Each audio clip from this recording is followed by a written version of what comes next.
K.K. Mishra, Chemistry, video for class 11th. In atomic structure, today I discussed about the spectrum. Bore postulates में एक और postulate था जो मैं लिखा था कि बोर डिफाइन द या bore describe the hydrogen spectrum and lines of the hydrogen spectrum. Bohr successfully described different spectral lines of hydrogen atom. It means hydrogen spectrum. Spectrum किसको कहते हैं? When a white light is passed, या कोई light, when the white light is passed through prism, spread out into series of colored bands called spectrum. जब किसी भी light को एक प्रिज्म के द्वारा प्रिज्म से पास कराते हैं तो जो डाइवर्जिंग रे है वे उनके आधार तल की तरफ मुड़ जाती हैं, अर्थात उसमें डेविएशन एंगल बनता है और वो स्प्रेड आउट हो जाता है, वो डिस्टॉर्टेड हो जाता है और जब उसको एक स्क्रीन पर उसको कलेक्ट करते हैं तो डिफरेंट कलर्ड बैंड मिलता है। रेनबो में यही केस होता है। सनलाइट जब बरसात के बाद पानी के वाटर ड्रॉपलेट्स जो ऊपर रहते हैं, सनलाइट उससे पास होता है, वो वाटर ड्रॉपलेट्स क्या करता है, प्रिज्म की तरह काम करता है और उससे पास होकर के वो लाइट वो विभक्त हो जाता है और ये उस जो आपका एटमॉस्फेयर है ऊपर क्षैतिज है उस पर जो है ये 7 कलर का बैंड मिल जाता है। Spectrum of white light sunlight 7 colored band obtained on a screen called white light spectrum.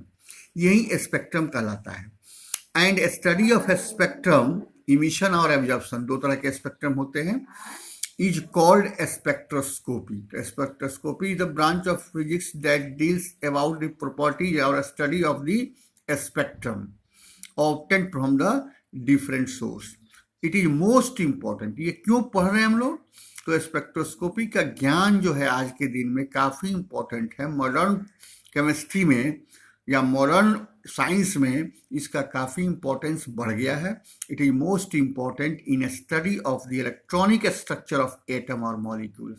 ये डिफ्रैक्शन मेथड से द्वारा उसका स्पेक्ट्रम तैयार करते हैं और स्पेक्ट्रम के डिफरेंट लाइंस के अध्ययन से उस एटम के प्रॉपर्टीज के बारे में हम लोग अध्ययन करते हैं।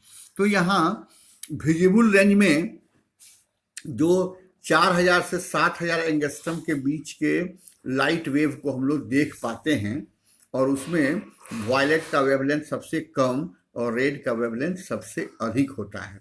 उन्हीं रेंज के बीच में बाकी कलर दिखाई देते हैं। बेसिकली यही 7 कलर होते हैं। इनके डिराइव्ड कलर हम लोग बाकी जो सैकड़ों कलर देखते हैं वह होता है। 4000 से कम लाइट का वेवलेंथ से भी का लाइट होता है जो अल्ट्रा वायलेट लाइट कहलाता है, अनविजिबल होता है, उसको हम देखते नहीं हैं। और 7000 से ऊपर भी होता है जिसको इंफ्रा रेड लाइट बोलते हैं, उसको भी हम नहीं देख पाते हैं।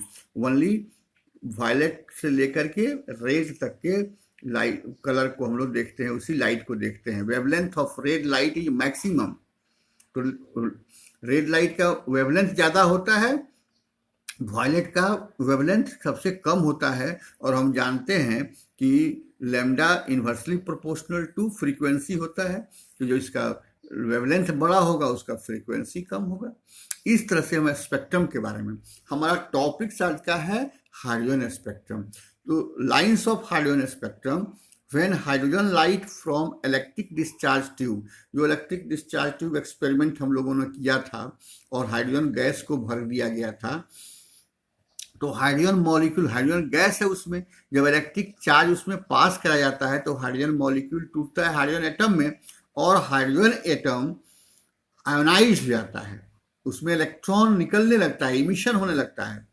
और इमिशन के बाद वे इलेक्ट्रॉन जब एनर्जी का एब्जॉर्प्शन करते हैं तो हाइड्रोजन में तो एक ही इलेक्ट्रॉन है, वो ग्राउंड स्टेट में फर्स्ट ऑर्बिट में है, लेकिन वह एनर्जी गेन करके किसी हाइड्रोजन एटम का एनर्जी गेन किया तो वो पहला से 7वां में पहुंच गया, कोई 5वां में पहुंच गया, कोई दूसरा में चला गया, अर्थात फर्स्ट ऑर्बिट से जंप करके वो higher energy orbit second, third, fourth, fifth, six, seven में पहुंच जाता है। But we know the higher energy orbit is unstable, so for getting the stability the electron comes back from the higher energy orbit to lower ones। तुम आसमान से गिरते हो तो जमीन पर आते हो, लेकिन बीच में कोई व्यक्ति कहीं छत पर, कहीं पेड़ पर, कहीं क्षैतिज, कहीं ना कहीं वो अटक जाता है जहां उसको स्टेबिलिटी मिल जाती है। तो इलेक्ट्रॉन 7वां से जब लोअर एनर्जी ऑर्बिट में लौटने लगता है तो जिस एनर्जी ऑर्बिट में उसको स्टेबिलिटी मिलती है वहीं पर वह रुकता है, और उससे जो लाइन ऑफ स्पेक्ट्रम प्राप्त होता है वे एक अलग रीजन में देखे जाते हैं। हाइड्रोजन गैस से या हाइड्रोजन एटम से जो स्पेक्ट्रम है, सबसे लोअर इलेक्ट्रॉन वाला, सबसे लिस्ट इलेक्ट्रॉन वाला एटम हाइड्रोजन है, उसी को लिया गया था। उसी को बोर एटम भी कहते हैं। बोर का जितना एक्सपेरिमेंट था वो हाइड्रोजन एटम सबसे लोअर इलेक्ट्रॉन वाला एटम पर उन्होंने किया था।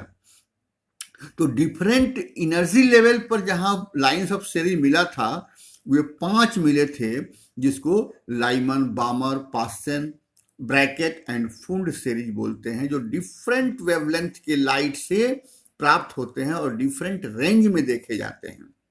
यही उनका एक्सप्लेनेशन है। इसको हम दूसरी तरह से दिखा सकते हैं। यहां एटम है हाइड्रोजन का, उसमें ऑर्बिट है, इलेक्ट्रॉन कहाँ है तो पहला ऑर्बिट पर इलेक्ट्रॉन है। वे एनर्जी एब्जॉर्ब करके दूसरा, तीसरा, चौथा, पांचवा, छठा, 7वां तक पहुंच गए। लेकिन जब वो अनस्टेबल महसूस करते हैं, जब स्टेबिलिटी के लिए वापिस आते हैं, तो 7वां से, छठा से, 5वां से कहीं से भी इलेक्ट्रॉन वापिस आते हैं और उनको ग्राउंड स्टेट फर्स्ट पर जब स्टेबिलिटी मिलती है तो उसमें जो एनर्जी लूज हुए रहता है, उसी लूज एनर्जी लाइट के फॉर्म में होता है, और उसी लूज एनर्जी से जो स्पेक्ट्रम बनता है, स्पेक्ट्रम तैयार किया गया है, उसी स्पेक्ट्रम को उसके लाइंस को हम लोग लाइमन सीरीज कहते हैं। Lyman series in ultraviolet region, यानी कहाँ देखे जाते हैं? अल्ट्रा वायलेट रीजन, माने विजिबल रीजन से कम वाले में। और जब electron emitted energy and comes back from higher energy orbit 7, 6, 5, 4, 3, 2 to lower energy first. तो इसी प्रकार से हम दिखाए हैं। पहला पर उसको स्टेबिलिटी मिल गई तो लाइमन सीरीज मिला। इसमें देखिए कौन लाइंस है। सेकंड बामर सीरीज है, अर्थात सेकंड ऑर्बिट पर जब वो रुक गया तो उसको 7, 6, 5, 4, 3 से दूसरा ऑर्बिट पर जब आकर के इलेक्ट्रॉन को स्टेबिलिटी मिल जाती है तो उससे जो लाइंस बनता है उसको बामर सीरीज कहते हैं। उसी प्रकार तीसरे पर जब रुक गया तो उसको लाइमन सीरीज कहते हैं। चौथे पर स्टेबिलिटी मिल रही है तो ब्रैकेट सीरीज कहते हैं, और 5वें पर जो है उसको फुंड सीरीज कहते हैं। अब सवाल यह है कि कितने अमाउंट का एनर्जी वह गेन किया था और कितने अमाउंट का एनर्जी वह लॉस कर रहा है। इसको निकालने के लिए द फ्रीक्वेंसी ऑफ रेडिएशन, हम लोग कल भी देखा था इस चीज को, कल के वीडियो में, the frequency of radiation absorbed और इमिटेड व्हेन ट्रांजिशन ऑकर्स। ये ट्रांजिशन पीरियड है कि पहला ऑर्बिट के इलेक्ट्रॉन जंप करके दूसरा, तीसरा और 7वां तक पहुंच गया और फिर हायर एनर्जी ऑर्बिट से वो लोअर एनर्जी ऑर्बिट में आते हैं। This period is called transition period when transition occurs between two energy state, stationary state या ऑर्बिट कह सकते हैं, two orbits that differ in energy by delta E. तो डेल्टा ई बराबर क्या हो जाएगा? E2 minus E1। अब यहां E2 लिखने का मतलब सेकंड और फर्स्ट है, लेकिन इस सेकंड का मतलब हो गया higher energy orbit. Energy higher energy orbit minus lower energy orbit, इन्हीं का जो अंतर होगा, या तो उतना अमाउंट का एनर्जी वह गेन करेगा या उतना एनर्जी लॉस करेगा। लेकिन इसी फॉर्मूला का हम लोग यूज करेंगे। वी नो डेल्टा ई बराबर एच न्यू है, और न्यू बराबर क्या हो जाएगा, डेल्टा ई बटा एच, जहां एच प्लैंक्स कांस्टेंट है और डेल्टा ई जो है एब्जॉर्ब और इमिटेड एनर्जी है। तो डेल्टा ई हम लोग निकाल लिए यहां से, E two minus E one बटा एच हो गया। तो न्यू बराबर E two minus E one by H. इसी फॉर्मूला से हम लोग फ्रीक्वेंसी निकालेंगे। फ्रीक्वेंसी से अब वेवलेंथ निकालेंगे। वेवलेंथ के लिए क्या हो जाएगा, सी बराबर एच न्यू होता है, सी बराबर एच ये न्यू लैम्डा, न्यू लैम्डा होता है। और लैम्डा बराबर क्या हो जाएगा, सी बाई न्यू हो जाएगा। और न्यू बराबर क्या हो जाएगा, यहां हम लोग निकाल लिए हैं, सी बटा ई टू माइनस ई वन बटा एच हो जाएगा, अर्थात ये ऊपर चला जाएगा, एच सी बटा ई टू माइनस ई वन हो गया। यही लैम्डा बराबर हो जाएगा, लैम्डा बराबर। और हम लोग जानते हैं 1 बाई लैम्डा बराबर क्या होता है, वी बार। तो V bar wave number, wave number बराबर हो जाएगा 1 बाई लैम्डा, तो E two minus E one बटा एच सी, अर्थात डेल्टा ई बटा एच सी। और इसका जब वैल्यू रख दोगे यहां से, तो डेल्टा ई के लिए 1 by N one square minus 1 by N two square, तो वी बार के लिए डेल्टा ई बटा एस सी हो गया, लैम्डा के लिए S C by E two minus E one, या लैम्डा बराबर H C by delta E हो गया। अब हम इसका वैल्यू कल के वीडियो में कैलकुलेट करके आपको दिखाएंगे। आज यहीं तक।